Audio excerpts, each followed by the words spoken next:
All right, good morning, guys. So today I'm starting my third term, and man, it feels like this year's just flown by. But I'll be starting my new rotation on breast, and I haven't really seen too much stuff to do with breast in like the hospital and stuff like that. So this will be a good experience. But anyways, I gotta get dressed, and then let's head out.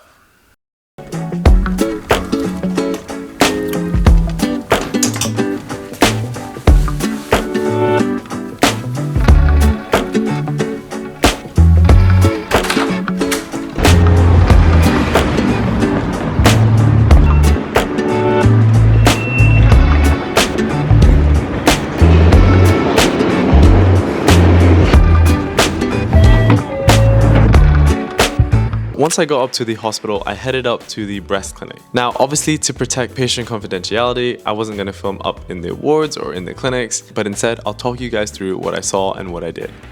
Now, typically, the patients that come into a breast clinic either come in for two main reasons, either breast pain or a breast lump.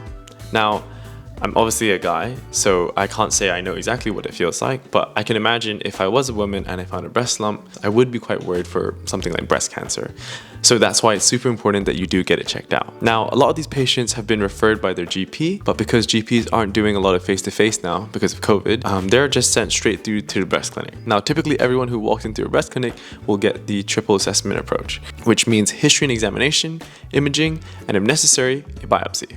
And that's kind of your bread and butter approach. Now, the type of imaging that they do at a breast clinic are either a mammogram or an ultrasound. Now, obviously, this depends on a case-by-case situation, but we say that typically young patients, we'd prefer to go for ultrasound because the breast is typically too dense to be seen properly on a mammogram. When it comes to an older patient, a mammogram is really good at showing what's there and if there's anything to be concerned about. So how a typical consultation at a breast clinic would work is you would fill in a questionnaire so that the doctor could kind of gauge your risk, and then you would sit down with the doctor. He or she would ask you a couple of questions to find out more, and then they would examine you, and then you'd be sent off to do that imaging that I mentioned before. Now, during this imaging, if needed, they may do an aspiration or they may do a biopsy depending on what is there, and then afterwards you'd come straight back to the doctor to discuss the findings. Now, after seeing a couple of patients, it was time for lunch.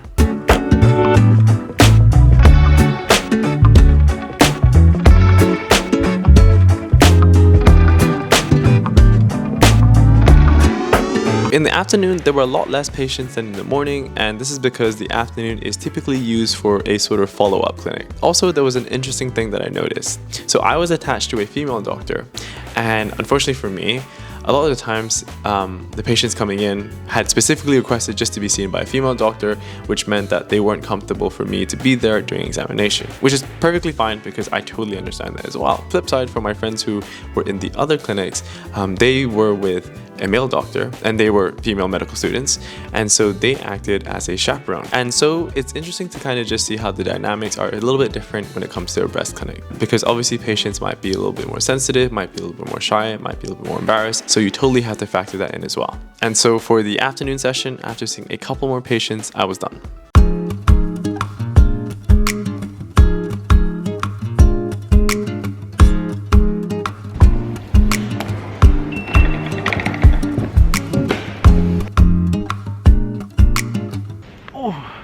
Okay, yo, the weather today is like amazing. I don't even know why. It feels like, are we in spring? I don't even know, but I can't wait for summer.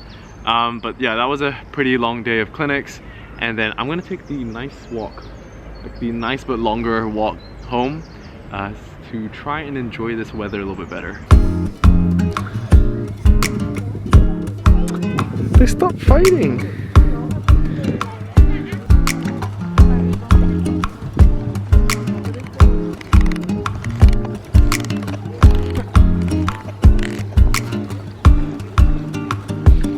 Alright, I just had a fat nap and I am, you know that feeling like when you wake up and like everything's all disorientated and like you're dehydrated.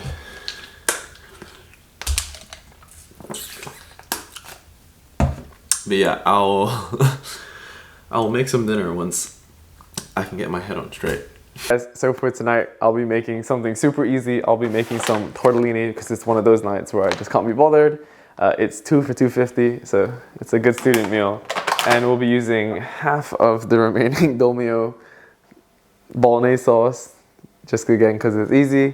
I'm not doing anything too fancy, but I will be frying some garlic and some onions.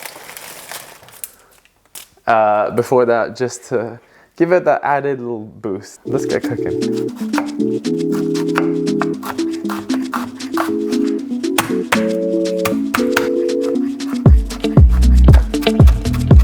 So first step, we're gonna chuck in our onions.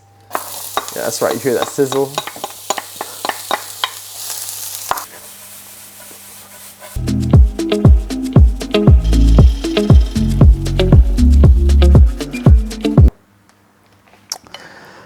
Not my finest work.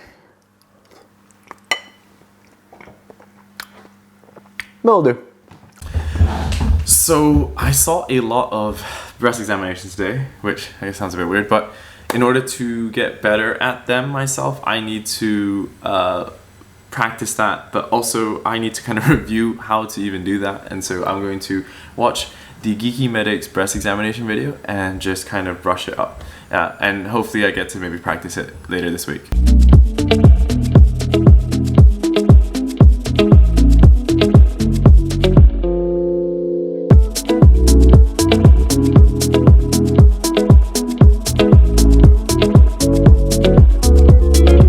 Another thing which really helps to kind of get the information to stick in your head a bit better is by doing practice questions.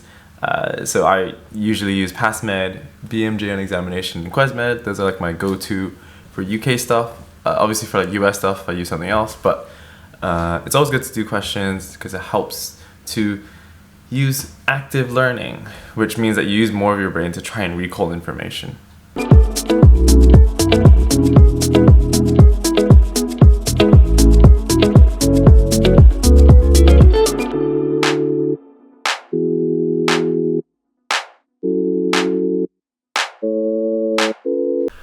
Alright guys, so that was another day in the life of a medical student. I hope you guys enjoyed that. It's getting kind of late and I don't want to be too loud because I don't want to wake up my flatmate. But anyways, I hope you guys enjoyed it. Thank you guys so much for watching, and until then, I'll see you guys next time.